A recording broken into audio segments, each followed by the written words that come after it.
What makes an open world map good and memorable? This is a question most AAA game companies have been struggling to answer for many years. Most modern open world games face heavy criticism for their monotonous worlds. They often lack the depth and creativity needed to captivate players, leading to a sense of aimlessness and repetition. What's even more frustrating is the industry's over-reliance on monetizing, purely from remakes of previously successful titles. So, how do we return to creating truly amazing open worlds? The answer to this question came from none other than FromSoftware, which managed to create one of the best open world maps in the form of a DLC. In this video, we will learn the secrets behind the well-crafted fantasy map, take a look at the most important location in the entire game, which is just a man-eater section, and explain how FromSoftware nailed open world map design for the realm of Shadow. Finally, we will discuss one technique FromSoftware uses to reveal the map scale to the player, leaving us mind blown every time at its execution. Let's begin by asking this question. What makes a fantasy map good on paper? To answer this question, we have to put on our detective hats and examine the most common elements shared by successful fantasy worlds. World building isn't something that started with the development of video games. When we think of a person that creates fantasy worlds, most people will think of an author or a D&D game master. Authors like J.R.R. Tolkien, the creator of Lord of the Rings, and George R.R. Martin, who is best known for his work on the series of novels A Song of Ice and Fire, who also contributed to the world building of Elden Ring, has set the standard for world building in literature, crafting detailed maps and histories that immerse readers in their fictional universes. As we are looking at what common elements good fantasy maps share, let's find out what D&D game masters aim to add to their worlds when they create one.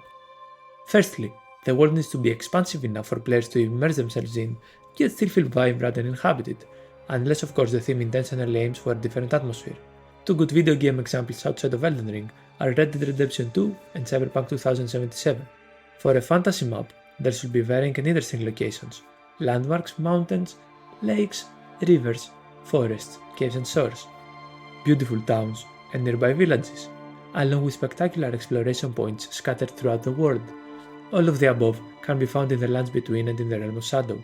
The titles go so deep that even the movement of tectonic plates should be considered, because this is how mountains, canyons, islands, and the general climate forms. By focusing with this level of detail and emulating the real world's behavior, it ensures that the world is realistic and grounded, providing a solid foundation for all the other elements. A balanced world cannot consist entirely of villages, capitals, or vast fields. Each element is like a piece of a puzzle, contributing to a beautifully designed world when it all comes together. Could you imagine a fantasy world where it's just a plain field, without any cities or villages? Sounds like the most boring world to live in. Imagine Sekiro without Asina Castle, or Elden Ring without Lender Royal Capital, and it was just the Erdtree chilling in the middle of the map. Consistency is crucial for a well-crafted fantasy map. Without consistency, the world can quickly become disconnected and chaotic, breaking the player's immersion and making the experience feel like a big mess. Also, adding lore and purpose to its location is the cherry on top. Why is this village abandoned? How was this part of the map burned to the ground? What made the walls of the city to be destroyed? By answering these questions, every aspect of the world gains its unique story. This is what distinguishes mediocre games from great ones. Besides the narrative, cultural and environmental influences should also be considered.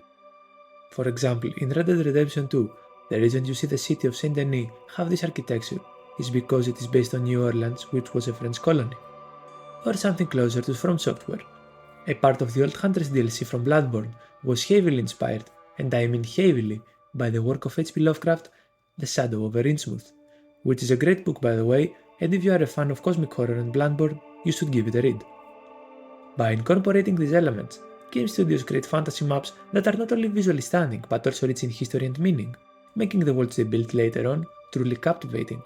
Because a good fantasy world isn't just about looking cool, it's about feeling like you have stumbled upon something epic.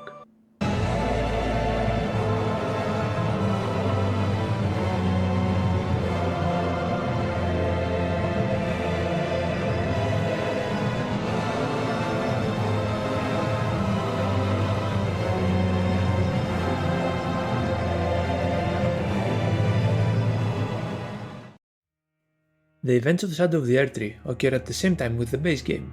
We have killed Radahn and Mohg and have stepped foot to the realm of Shadow to stop Miquella from ascending to godhood. While all this happens, we also have to talk about Mesmer. a son of Marika, and possibly the brother of Melina as theorized by a lot of players, born with a curse carrying inside him the Abyssal Serpent. That forced Marika to send him on a one-ticket trip into the realm of Shadow to put a crusade to the Hornsent, and end them once and for all for what they did to her and her people.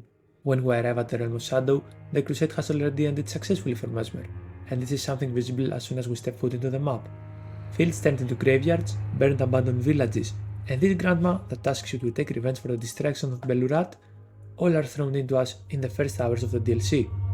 After getting past cast lenses and defeating Relana, or just by being sneaky and taking this route, we found ourselves in the Shadow Keep. No, not this one, the Shadow Keep. Yep, that's the correct one. The Shadow Keep is located at the heart of Shadow Altus, connected perfectly with all of its 4 nearby areas. It is by far the biggest legacy dungeon in Shadow of the Erdtree, and it can be accessed either by defeating Golden Hippopotamus, the boss with the most obnoxious camera angles by the way, or by taking a side route from the eastern side of Shadow Altus as mentioned earlier. The way FromSoftware designed Shadowkeep is a perfect microcosm of how world building should be done in video games. It is divided into 3 sections: the main plaza, the church district, and the specimen storehouse where Mesmer is located. We have a main entrance protected by a boss, a side entrance from the church district, and a main hub that uses verticality in similar ways with previously praised legacy dungeons such as the Research Hall in Bloodborne.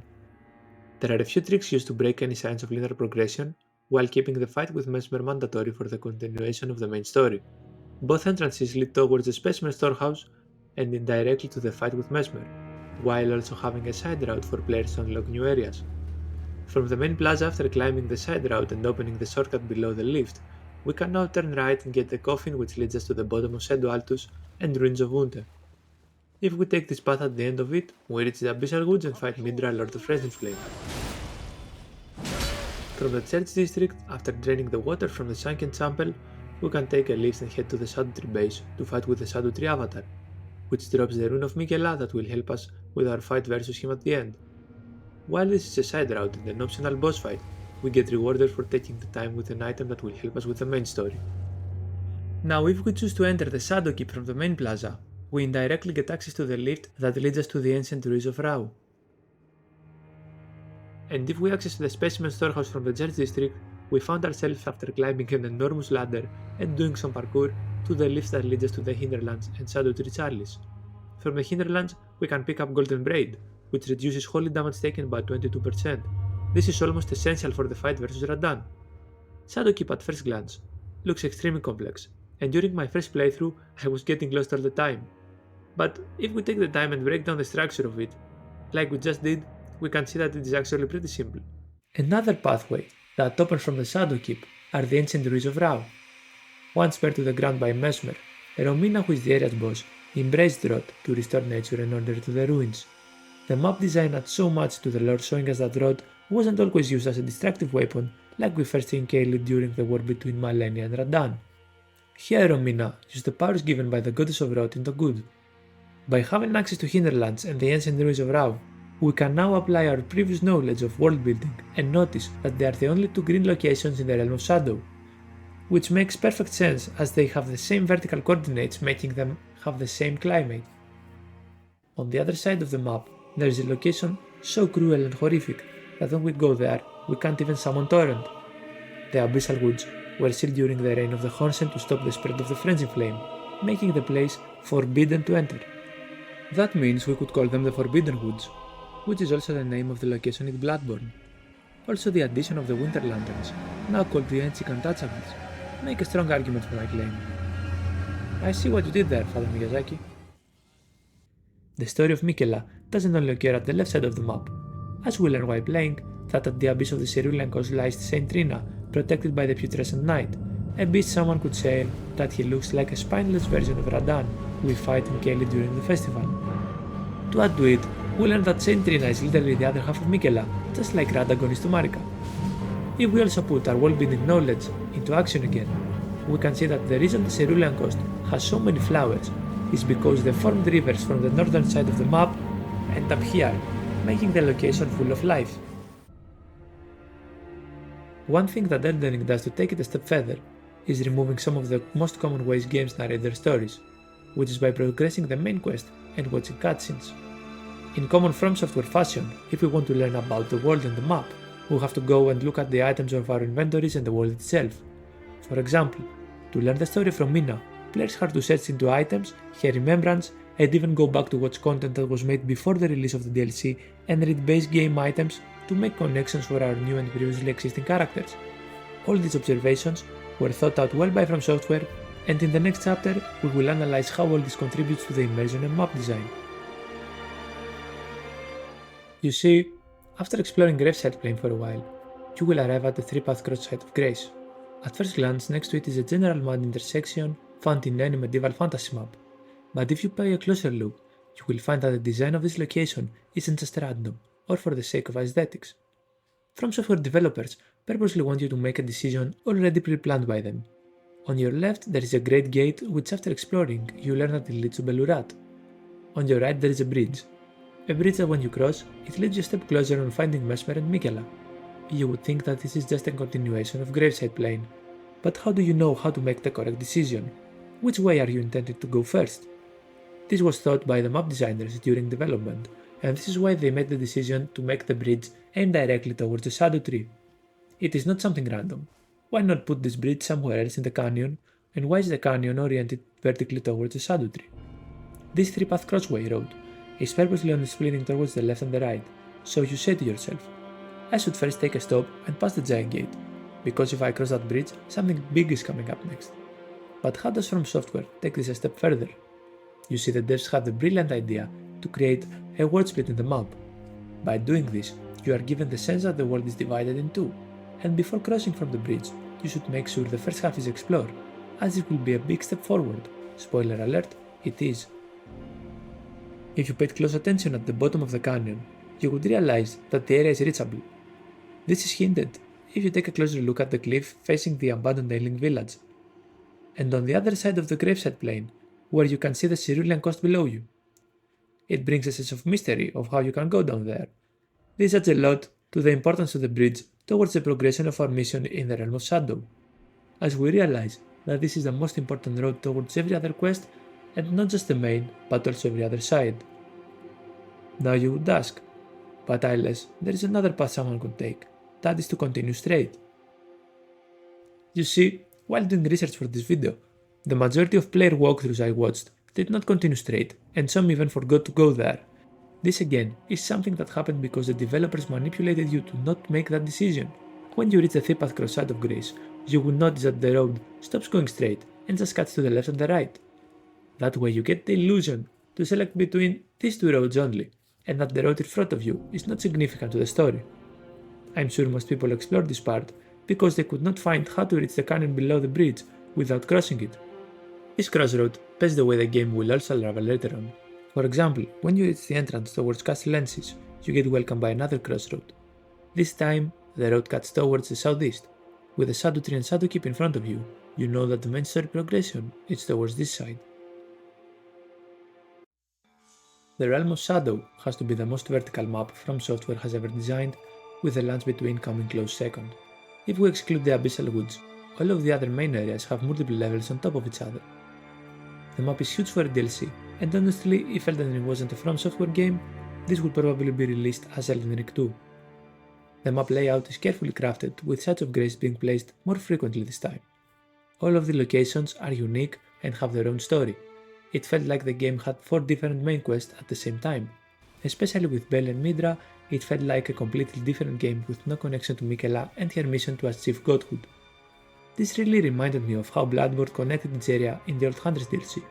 The transition from the Shadow Keep to Hinterlands reminded me of the Alstral Clock Tower and Fishing Hamlet, but this time we don't find the corpse of a god, but the birthplace of one. Also this time you unlock the area by performing an emote instead of killing an all-time great boss, but let's not talk about that. There are all types of flora in every location, giving a different color palette and vibe to each area.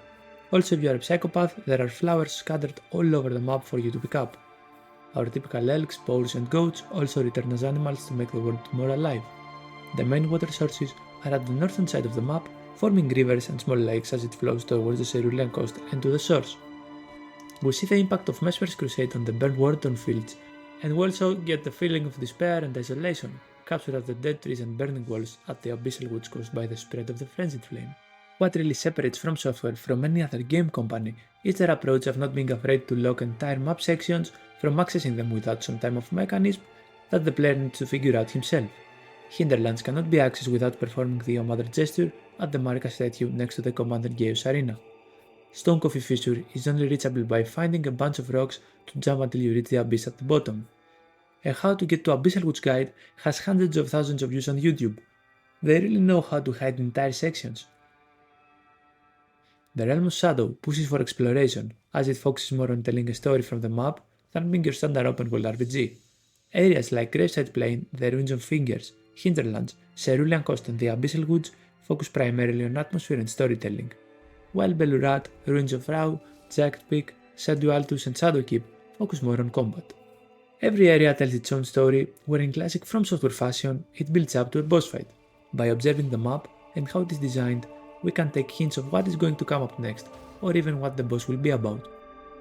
For example, outside of the Specimen Storehouse entrance in Shadowkeep, we find the Soldier of Mesmer.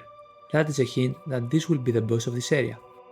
The damage type of the enemies and also the status effect they apply also hints of what the boss is going to be about. This let us know what build we should have before entering the boss fight arena for the first time. Now, let's talk about the technique FromSoftware uses to reveal the map each time without us never realizing how much bigger it is. What do you notice when we reach cast lenses? FromSoftware uses it to hide from us the next reachable area, Shadow Altus, just like they did with Lurnia of the Lakes in the base game that had my jaw dropped for about a minute, or just like they hid the mountaintops of the Giants and Altus Plateau. FromSoftware uses again their signature map revealing move to reveal to us the next place of the map using verticality as a tool. To pull this out, you need to make the entire next area plus the rest of the playable map higher from the level the player currently is. The player then will either access the hidden area by some ladder or some kind of lift. Another variation is using a very narrow path, which later opens up to the entire location by passing from some type of gate or door. On Shadow of the Erdtree, this happens 4 times if we also count the first time we enter the Realm of Shadow after teleporting from Ox Palace. But how do we make sure players will experience the entire game as the devs planned during development? After all, the game is open world, and if someone wanted he could skip all the bosses except Mesmer and Romina to finish the DLC. The short answer is that you don't, and this is the double-edged sword that comes with open world games and the freedom they give you. Sometimes we can miss stuff, and it's completely normal. During my first playthrough, I forgot about the intersection before Shadowkeep, and I could not find how to get to Bonnie Village. FromSoftware used 3 tools to increase the chances of max exploration to the maximum. The first thing they did was a very risky move which came with a lot of controversy. Stepping foot in an open world DLC 2 years after the main game has released finds a lot of players being extremely overleveled. To make sure everyone will have a more Souls-like experience, they introduced a brand new mechanic for the DLC, Shadow Tree levels. Shadow Tree fragments are scattered throughout the Shadow Realm and can be consumed to level up your Shadow Tree level to make you stronger and tankier by a small percentage. By having Shadow Tree fragments in each location of the map and making them essential for players to have a balanced experience, FromSoftware encourages us to go out there and search every corner of the map, as there are a total of 42 fragments out there to pick up. Making all visible areas accessible to the player is another technique FromSoftware uses to let us know that we might need to recheck our map because we haven't been to this area yet. For example, in another game. At first glance, Jagged Peak would just be a beautiful sightseeing, but in Elden Ring we know by default that we have to search for a road that leads there from the moment we step foot at the cliff on the Graveside Plain. A huge plus with the Souls-like genre, and that showed a lot in Elden Ring in general, is how on your toes we have to be all the time while exploring the open world. By being a difficult game by default, there are no hack and slash your way, legacy dungeons, and we need to be strategic on how to approach each area. Abyssal Woods is a great example with the aging untouchables. If you don't have a weapon that can parry, good luck surviving. As we all know, Elden Ring is FromSoftware's first open world game, and unlike the linear map structure of the Souls series, Bloodborne and Sekiro, which offer interconnected areas providing some degree of exploration freedom, Elden Ring's world is expansive and truly open. In Sekiro, moving around with Wolf can sometimes feel like an open world experience after unlocking most areas, but it occurs after going through the entire linear progression first. However, Elden Ring's open world uses smart ways of keeping us on track of progressing the main story, while still allowing absolute freedom to explore the Realm of Shadow at their own pace. As players progress through the game, New paths gradually unlock, permitting breaks from the main quest of hunting down Miquella to experience other unique stories. For instance, the Putrescent Knight, Midra and Veil storylines typically open in a sequence that encourages exploration of different areas. If we take a look at the entire map, we can see that the areas where the main story progresses each have a very similar environment. While the Graveside Plain, Shadow Altus, Belurat Tower and Shadow Keep all feel connected, the rest of the areas feel completely unique. The quest line of Metyr is a very smart way of having a side quest progressing in all of the other 3 side quest locations, making it not a core to go back and forth the Cathedral and the Finger Ruins, but just a quick stop while traversing the map. From a top-down perspective, the map appears to be a single cohesive piece of land. In reality, it is a brilliantly crafted, multi-layered world. The Abyssal Woods are situated in the depths of the Shadow Realm. The jagged peak stands completely isolated from other regions, and the Cerulean coast, despite being pixel-to-pixel connected with Shadow Altus and Graveside Plain, shifts so rapidly and naturally into its own unique atmosphere. This seamless transition between diverse environments showcases FromSoftware's masterful ability to create a world that is both vast and intimately detailed, maintaining the consistency and immersion that fans have come to expect. What really makes the world building of the Realm of Shadow even more impressive is how FromSoftware had to connect it with the lands between. As we know, the Realm of Shadow was sealed, and it exists outside of the previously physical location it had in the world. As shown here by a Reddit user, the map can be completely scaled to fit in its previously existing location when we align the Erdtree with the Shadow Tree and the bridge with the bridge at the ancient ruins of Rau. Also, Jack Peak goes where Kelly is located, which is also the location Farum as well is believed to be, while Placidus Sax was ruling the lands between. Complete immersion is achieved by fully engaging as many senses as possible, and no game could be truly immersive no matter how beautiful it is without the right music score. Shadow of the Erdtree complements perfectly the environmental storytelling and atmosphere in every location and boss fight.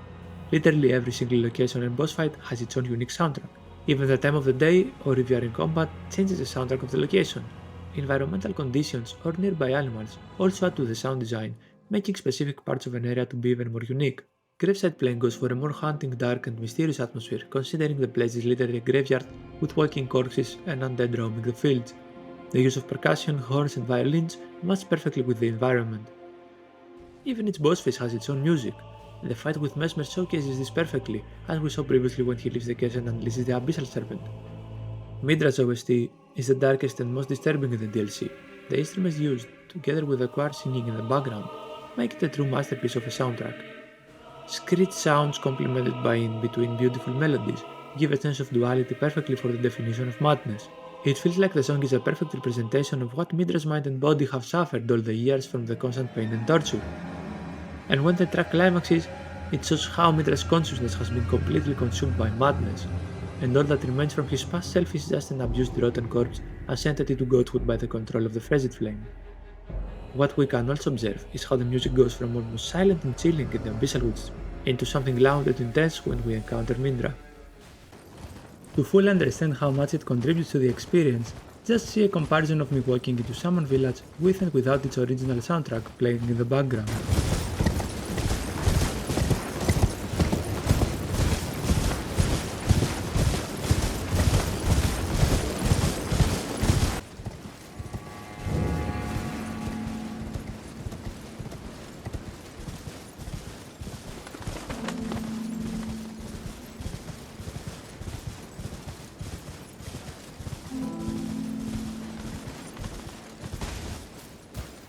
And now look at the fight with the Putrescent Knight.